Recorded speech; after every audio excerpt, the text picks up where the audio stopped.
Yeah, and today was actually the start of his American comeback tour. He was kicking that off today at Utah Valley University, and he's become famous online for when he does these. These are when he sets those tables up and has his Prove Me Wrong table. We've seen Charlie Kirk be so willing to debate anybody, anywhere, anytime in a common professional manner and talk about any topics that sometimes are a little uncomfortable for people. So he was kicking that off at Utah Valley University today. We've got Jason Chaffetz on the phone. Jason, we were reading some of your social media posts. You were there, you witnessed this. What happened? Well, it's a good crowd. A lot of people were chanting his name. I was there. My daughter was there. Son-in-law was there. My wife was there. I mean, Charlie Kirk coming to town. We were excited, and people were there, and there were lots of them. And he came out. He was throwing hats, riling up the crowd. He took his first question, which was, I have to catch my breath trying to run into the house here. Take your time. He took a first question, which was a religious question. And then he got to the second question, which was about 30 minutes into his presentation, 2:30 local time. And the question was about transgender shooters, mass killings, versus people that weren't transgender. And when that happened, when that question came out, and he's going to have the interaction, one shot. I was watching Charlie. I can't say that I saw blood.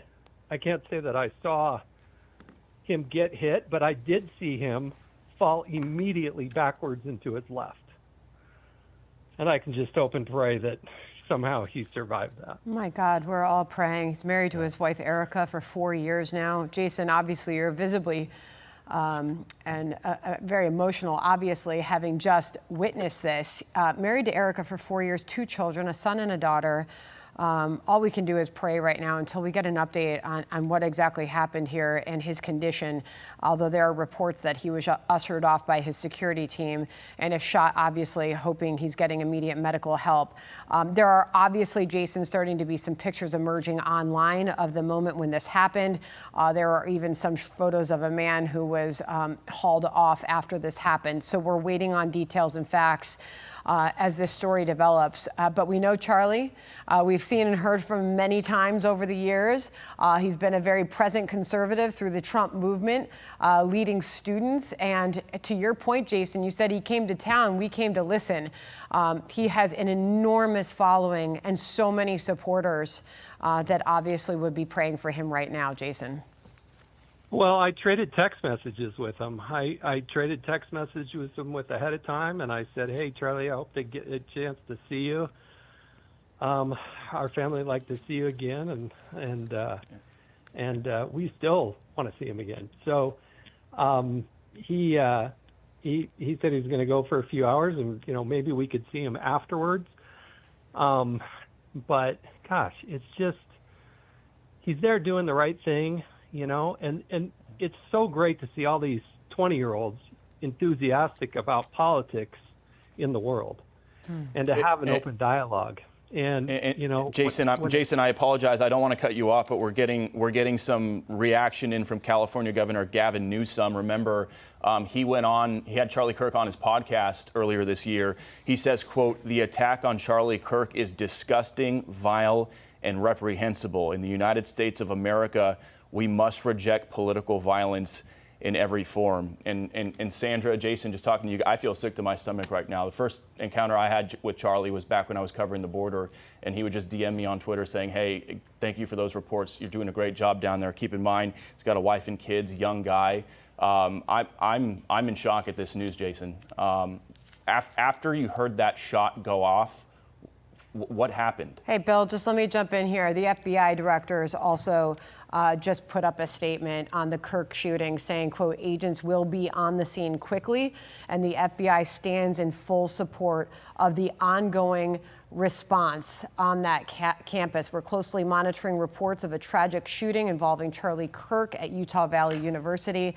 Our thoughts are with Charlie, his loved ones, and everyone affected. Agents will be on the scene quickly, and the FBI stands in full support of the ongoing response and investigation.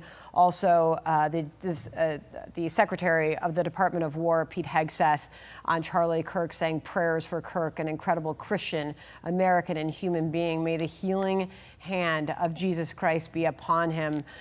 Still waiting on any details, Bill, to come in on his condition. Jason Chaffetz was with us, who was on site when this happened. And Jason, you said you couldn't identify blood, but you heard the shot and you saw him fall backwards when this happened. Please do explain further what you just saw happen. Well, look, I'm guessing there were 2,000 people there or so, and ready to have a dialogue and listen to Charlie and, you know, take one, come all, to answer questions.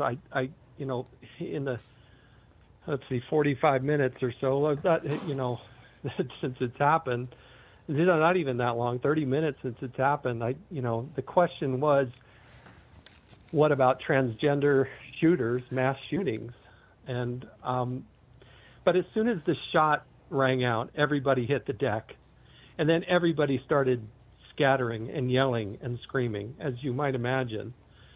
And, I went from watching Charlie Kirk to looking over to, make sure our daughter and our son-in-law were okay. And everybody just was in disbelief and just scattered. At Utah Valley University, there's 40,000 students. Yeah. It's